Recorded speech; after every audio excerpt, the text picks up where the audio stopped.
Hello, Misty. Hello, Ike. Happy birthday.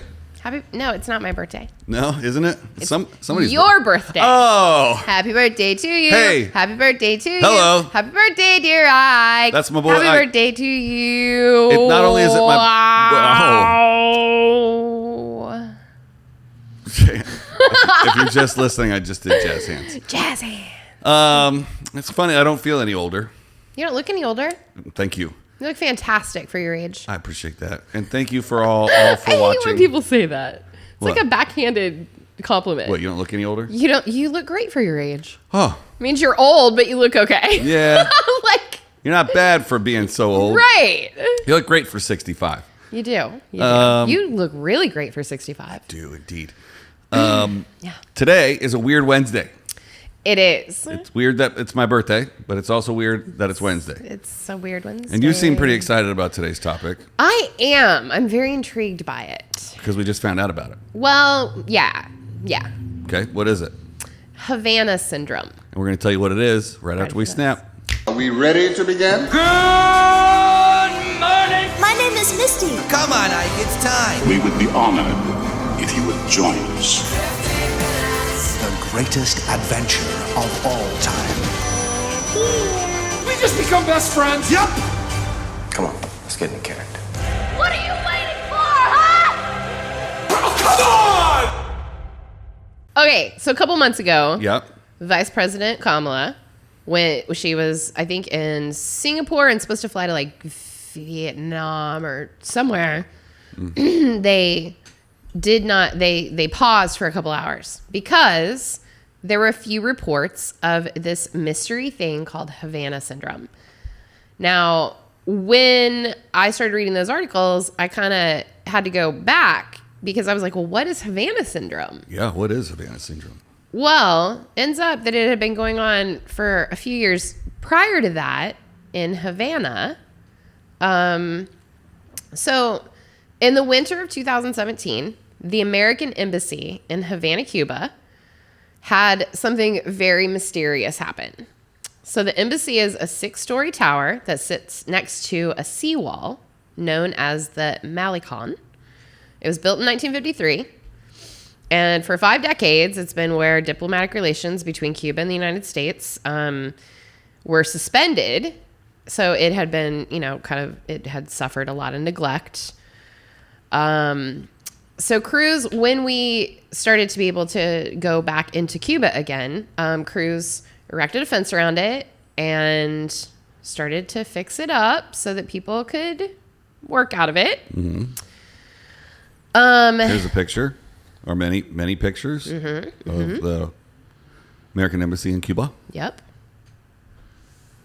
And then? So when people started being able to work out of it again, this thing started happening to them where they would get buzzing in their ears and they would get nauseous and they would start to throw up. And some of them started to have very long-term neurological effects. Mm. And at first it was just a person here, a person there. So it wasn't very alarming to anyone. And then all of a sudden it started happening to a lot of people. So over the course, since 2017, over 130 people have experienced this. Wow. All U.S. workers it started in Havana, but it's also now happened in several other embassies. So. You think it's just like, oh, yeah, me too? Or like, I also have No, that? I mean, these are all like medically proven cases. Yeah, but like, what if you didn't know your elbow hurt and then everybody else's elbow starts hurting, so you're like, oh, yeah, my elbow hurts too. I reject those things. Okay. Like, when 90% of the world was like, I'm allergic to gluten. I was like, cool, I'll eat all of your bread then. Because you're really not. You're allergic to crap foods. If you ate pure good foods, you wouldn't have those same problems. Yeah. I generally, when there's some big trend of people saying that they're either allergic or sick or whatever, I tend to like go veer the other direction. Like all those people who said they had COVID, right? We'll just go ahead and on this. I still haven't had COVID. On so this flat Earth of ours. I still haven't had COVID. So it's not real. We're joking, folks. Totally Just joking. jokes. Yep. I have something here. Okay.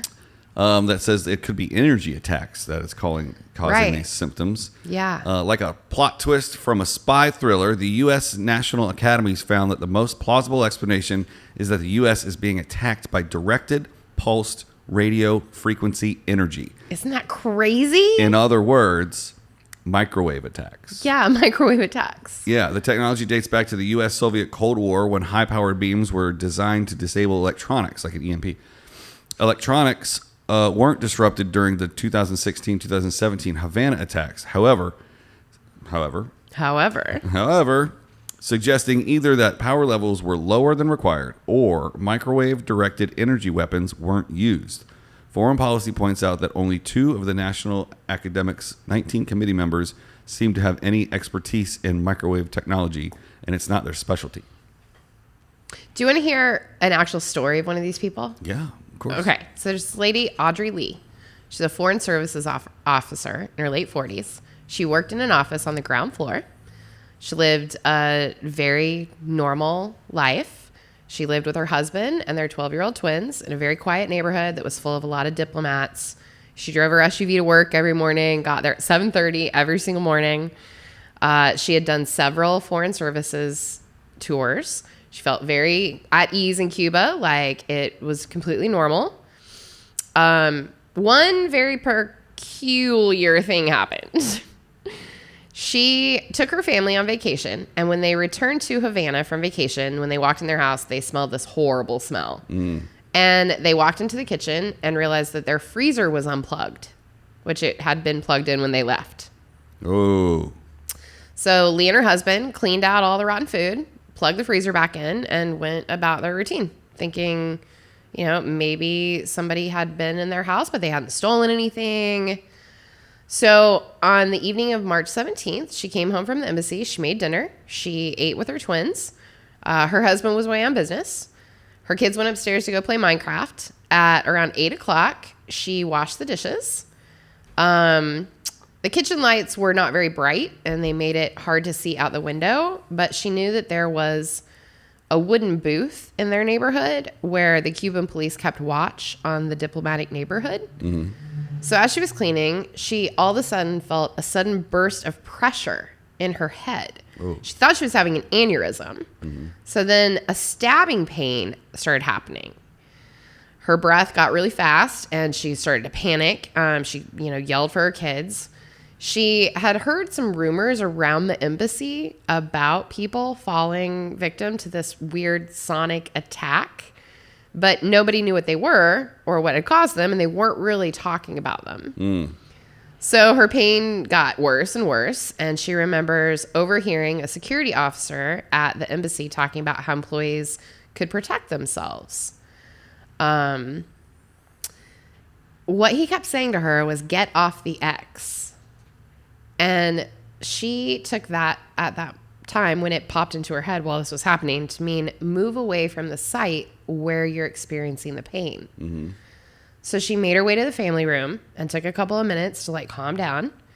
And so at that point she checked on the twins, and then she went to her bedroom to lie down, and the pain was still there. She was eventually able to fall asleep, but the next morning her head still hurt. At breakfast, her son asked her to read the ingredients on a box of cereal, and she couldn't read it. Ooh. She kept moving the box back and forth, trying to focus. In the next couple of weeks, she felt super dizzy all the time, lost her balance, walked into doors. When she was sitting still, she felt like she was still moving. So she would sleep an hour or two a night because it was so bad. All of her coworkers were noticing that she was starting to forget things. And one afternoon, somebody stopped by her office to discuss running an errand together. When the colleague returned 5 minutes later and said, "Are you ready to leave?" she looked up and said, "Ready for what?" She couldn't even remember. So she didn't mention her condition to her superiors because they probably already knew that something weird was happening, and she didn't want to raise any eyebrows or get sent home or whatever. Well, in the middle of all of this, it happened to 3 other CIA agents that were working under diplomatic cover in Cuba. And so then the agency started to send reinforcements to Havana. And at least 2 of those people were afflicted as well. Whoa. And so that's how this all started. All of the victims started talking about it, describing being bombarded by waves of pressure in their heads. Well, there have been previous microwave attacks on U.S. embassy staff before Cuba. So this is like a thing. Oh, yeah. In fact, before I get into this, my high school shop teacher taught us how to take a microwave apart and install it in like the ceiling grid and then put the thing back. And then if someone walked under it every day, it would slowly cook them. And then you could kill them over the course of 6 months and no one would ever. That's awesome that your teacher taught you how to kill people. Yeah. So if you want to do it faster, you just take the shell off and just He's not crazy at all. No, he's a shop teacher in North Carolina. I don't know, the bar's pretty low there. We're 49th in education. So there have been previous microwave attacks on the U.S. Embassy staff. During the Cold War, beams of microwaves were aimed at the U.S. Embassy building in Moscow from at least 1953 to 1976, according to medical studies involving embassy staff. Initially, a beam bathed the 10th floor U.S. Embassy, directed from an apartment building about 100 yards to the west. By 1975, there were 2 beams, one directed from about 100 yards east and the other south. The U.S. determined espionage was the most likely motive. Duh! Right? Hello. No, as an accident? Come on. Right. With beams used to activate embassy bugs or interfere with American transmissions. A shield was eventually installed, or at least officially. No adverse health effects were found. Wow. Bull crap. Wow. So, I mean, as I kind of read further into some of the articles, a lot of people don't think that it's actually Cuba doing it.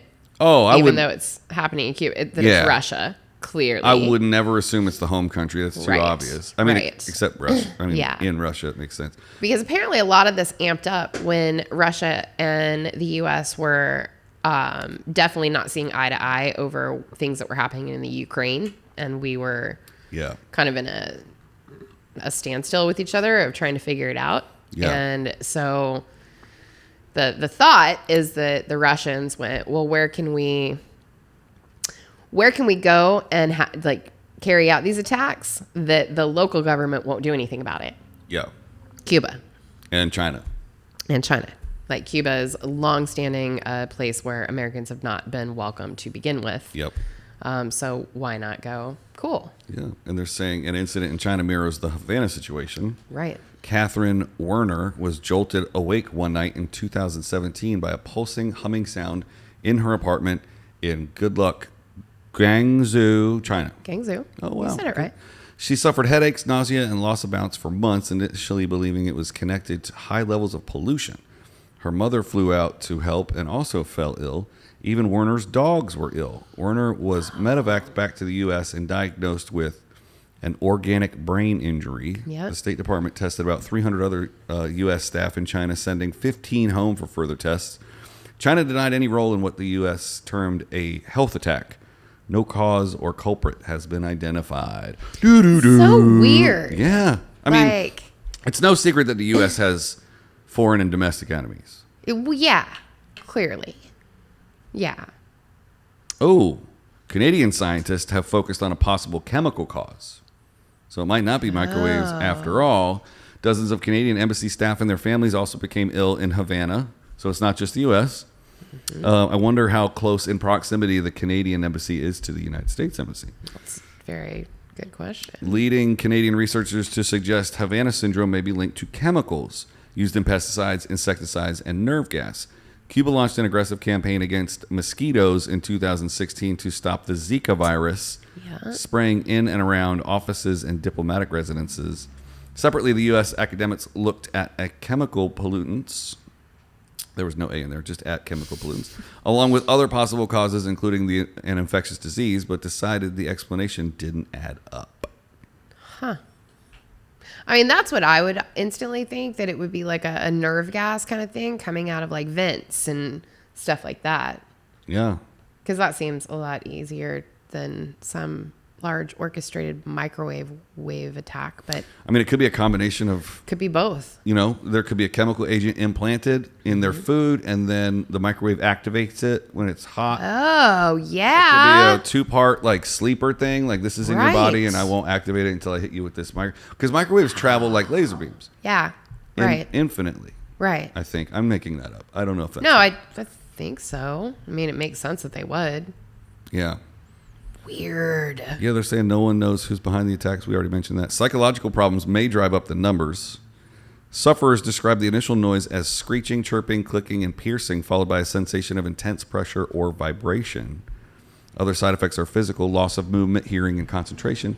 But is Havana Syndrome also psychological? In a 2019 study, U.S. New Zealand psychologist Robert Bartholomew linked Havana Syndrome to war trauma. A signature feature of shell shock was concussion-like symptoms. Other experts were less convinced, however, pointing out that the high number of complaints and vast geographic reach make the link to trauma or mass hysteria less likely. I would tend to agree with that. Yeah, I would too. Yeah. And that Yeah. is 15 minutes on Havana Syndrome. Wow. Oh, there's so much I still want to know. Yeah, That's one I'm going to keep my eyes on. yeah. I don't want nobody Havana in me. I'm going to take the microwave out of the break room. I think it's a good idea. I don't like this idea. What are we talking about tomorrow? Oh, tomorrow. You know what? We're talking about Seth Meyers. Oh, all right. Yeah. I bet he doesn't have Havana Syndrome. I don't think so. Well, thanks for listening to our Weird Wednesdays, and thank you for all the birthday love, and thank you. It's Isaac's birthday. It's my birthday again. We'll see you tomorrow, everybody. Okay, bye.